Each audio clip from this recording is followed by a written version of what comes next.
Flame in the ruins, scarred, persistent, fragile, and fierce. The darkness returns like an old friend, a familiar weight settling in my bones. It's a recurring tide, this internal sea of doubt, pulling me under just when I thought I found solid ground.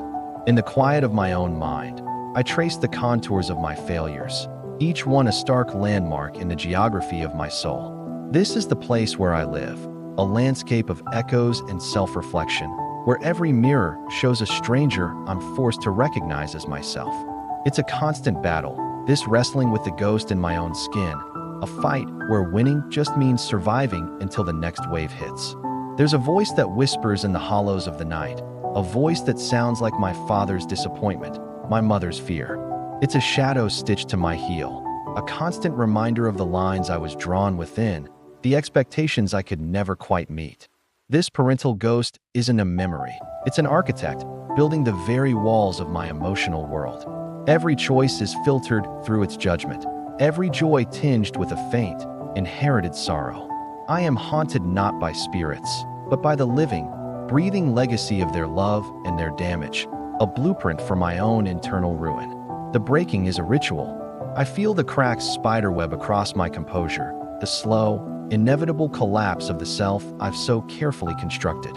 It's a surrender, a fall into the abyss I keep trying to outrun. But in the rubble something else happens.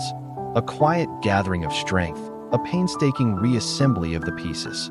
I rise, not new, but patched together, stronger in the broken places.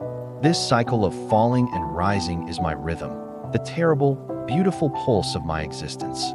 I am a city perpetually rebuilding itself after a siege, each new wall bearing the scars of the last. Living feels like walking through a field of broken glass. The mundane world is sharp, every surface a potential threat, every interaction a risk of being cut. The air itself feels thin, fragile, like a soap bubble about to burst. Pain is not an event, it is the landscape. It's in the glint of sunlight off a car window, the casual cruelty of a stranger's glance, the very texture of the sheets on my bed.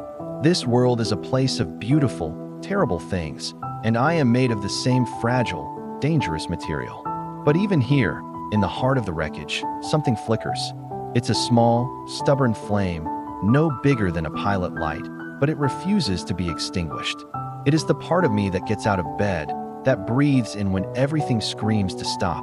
This is not hope, not courage, but something more primal, pure, unadorned defiance. It's the will to see what comes next, to endure the burning just to feel the warmth. This little spark is my lifeline, proving that even when everything's falling apart, something still keeps burning deep within.